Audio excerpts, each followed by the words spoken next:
Halo anak-anak, kembali lagi bersama Pak Rudi.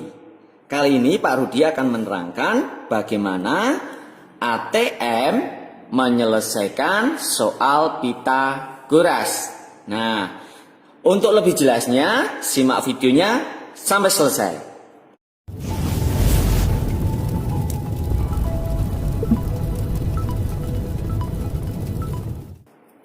Baik.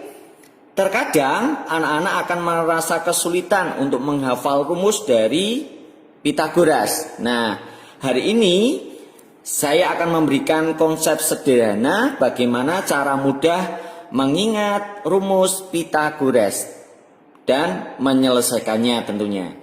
Baik, di sini Pak Rudi memberikan sebuah rumus sederhana, konsep sederhana yaitu ATM. Apa itu ATM? ATM itu alas, kemudian T-nya itu tinggi, dan M-nya itu miring. Nah, konsep sederhana ini harus dipakai dalam menyelesaikan soal Pitagoras. Bagaimana contohnya? Mari perhatikan. Konsep awal, sebuah segitiga siku-siku, ya. Ingat, yang posisi bawah itu sebagai A, ya, sebagai A, alas. Kemudian yang tegak berdiri kita simbolkan sebagai T, tinggi, ya. Kemudian yang miring seperti ini kita simbolkan M, miring. Nah, dari konsep sederhana ini kita bisa menyelesaikan sebuah soal segitiga siku-siku dalam rumus Pitagoras. Saya kasih contoh, kalian perhatikan. Misalkan kita akan mencari alas. Alas belum diketahui, tingginya 4, sisi miringnya 5. Ya, maka kita akan menggunakan ATM ini. Berarti yang ditanya A, ya, A kuadrat sama dengan miring kuadrat dikurangi tingginya, ya, tingginya 4. Nanti ya, tingginya kuadrat. Nah, kita masukkan dalam rumus A, karena ini kuadrat, maka di sini ada dalam bentuk akar. Miring kuadrat, ya. M-nya yang dikuadratkan berarti 5 kuadrat, ya. Dikurangi T kuadrat, berarti 4 kita kuadratkan.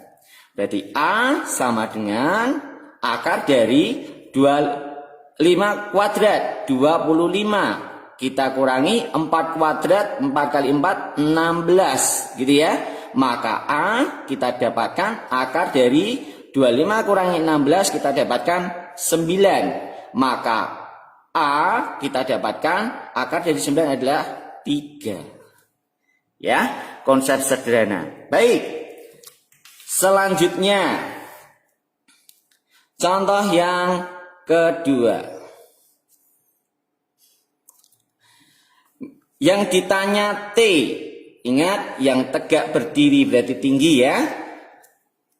Misalkan alasnya 6, sisi miringnya 10. Gunakan konsep dasar T ya. Berarti kita tuliskan rumus tinggi T kuadrat sama dengan miring kuadrat dikurangi alas kuadrat.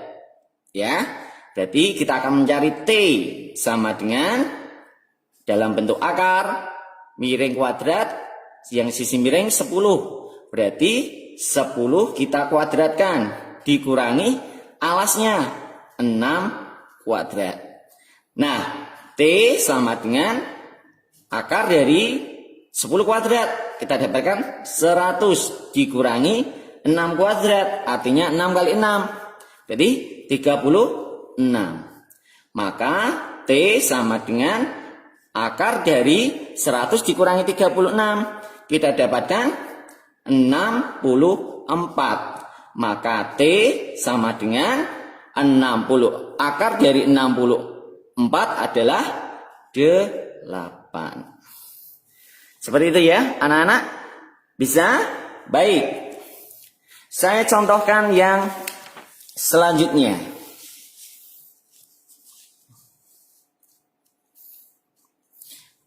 Yang ketiga.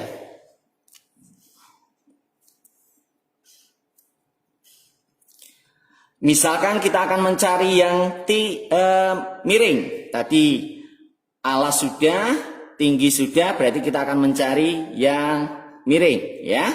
Kita gunakan alasnya misalkan 9, tingginya 12. Bagaimana rumusnya? Berarti perhatikan ya. Miring kuadrat sama dengan alas kuadrat ditambah tinggi kuadrat. Nah, kita akan mencari miringnya. Sama dengan akar dari alas dikuadratkan. Berarti 9 kuadrat ditambah tingginya 12 kuadrat. Miring sama dengan 9 kuadrat berarti 81 ditambah 12 kuadrat 144.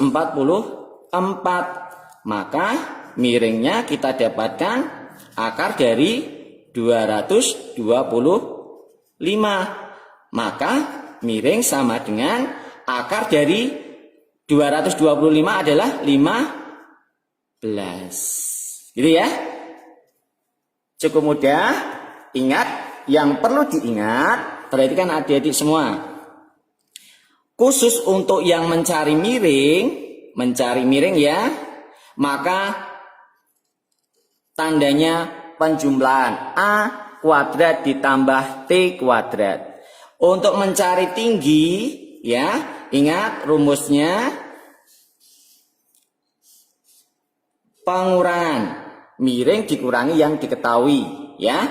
Demikian juga untuk mencari alas. Mencari alas berarti miring dikurangi dengan yang diketahui tinggi ya. Jadi hanya ketika mencari miring maka penjumlahan. Seperti itu ya.